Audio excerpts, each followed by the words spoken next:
Assalamualaikum warahmatullahi wabarakatuh.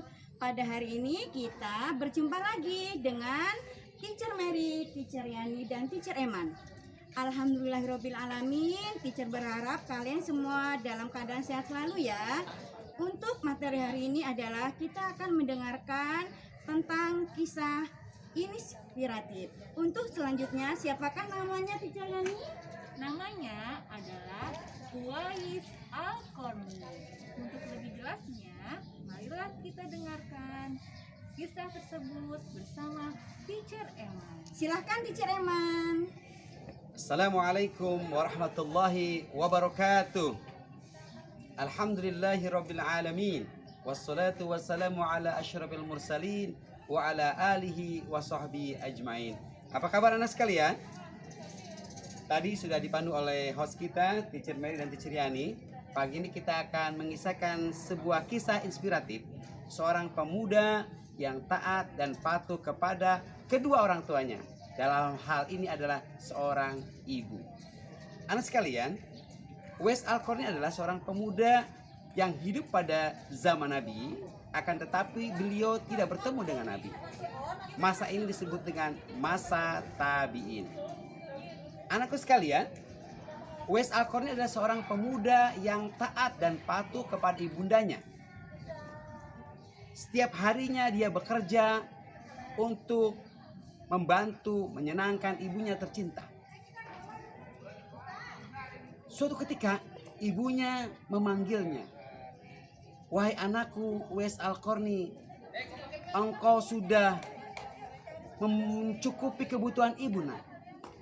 Akan tetapi ada satu hal," kata ibunya, "yang masih mengganjal dalam hatinya, yaitu ibu." Terdiam ibunya Al-Qarni. Kemudian Uwais Al-Qarni bertanya, "Wahai bunda, wahai ibu, gerangan apakah yang mengganjal dalam hatimu itu?"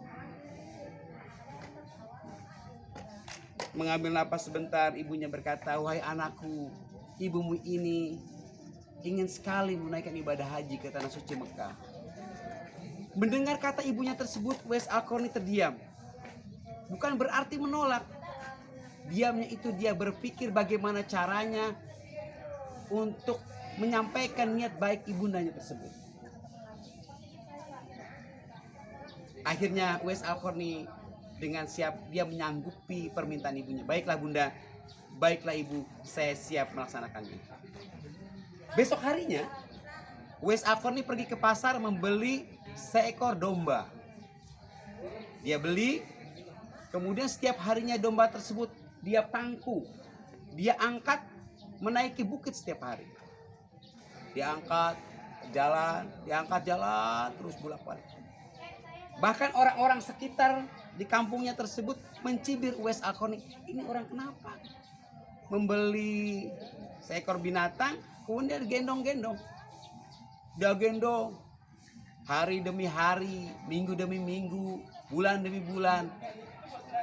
Orang lama-lama semakin paham bahwa ternyata ada maksud dibalik niat baik Uwais Al-Qarni, yakni ternyata dia lagi mempersiapkan tubuhnya supaya kuat, karena dia berpikir akan menggendong ibunya yang begitu jauh dari Yaman, negeri Yaman, ke Mekah Al-Mukarramah. Oleh karena itu dia harus mempersiapkan fisiknya sehebat mungkin, sekuat mungkin. Barulah mereka paham bahwa Uwais Al-Qarni seorang pemuda yang baik, yang terpuji dan soleh, ingin berbakti berderma kepada ibunda. Persiapan tersebut sekitar hampir 8 bulan. Karena pada waktu menunggu masa waktu haji, dia persiapan untuk menempa dirinya menjadi tubuh yang kuat. Akhirnya waktu ibadah haji pun datang dan Uwais Al-Qarni menghampiri ibundanya, "Wahai bunda, mari kita berangkat menunaikan ibadah haji." Berangkat, digendongnya ibunya tercinta, berangkat menuju tanah suci Mekah Al-Mukarramah. Sampailah keduanya ini di depan pintu Ka'bah. Memasuki Ka'bah, kemudian Uwais Al-Qarni, anakku sekalian, ketika lahir dia memiliki suatu tanda. Artinya ketika itu dia mempunyai mempunyai penyakit kulit pada dirinya, itu penyakit sopak, semacam bercak-bercak pada kulitnya tersebut. Kemudian di depan Ka'bah mereka berdoa kepada Allah Subhanahu wa taala. Ibunya berdoa, tanda syukur kepada Allah telah sampai kepada perintahnya ini. Kemudian juga Uwais Al-Qarni juga bersyukur telah menghantarkan ibunya ke tempat tujuannya. Semuanya berdoa. Dengan sebab itu Allah Subhanahu wa taala menyembuhkan penyakit seketika yang diderita oleh Uwais Al-Qarni tersebut. Singkat cerita sekalian, akhirnya keduanya kembali lagi ke tanah kelahirannya di Yaman. Demikian kisah inspiratif ini teacher sampaikan, mudah-mudahan bermanfaat. Amin ya robbal alamin. Dimana anak-anak semua, sungguh kisah inspiratif yang sangat membuat kita terharu dan sangat-sangat bisa kita lakukan untuk bunda-bunda kalian yang sekarang ini. Bisa anak-anak teacher semuanya? Ya teacher Yani ya? Betul. Sungguh sebuah kisah yang sangat menginspiratif dan sikap dan sifat yang patut kita contoh dan kita tiru. Untuk pertemuan hari ini cukup sekian dari teacher semua. Iya. Teacher akhiri. Assalamualaikum warahmatullahi wabarakatuh.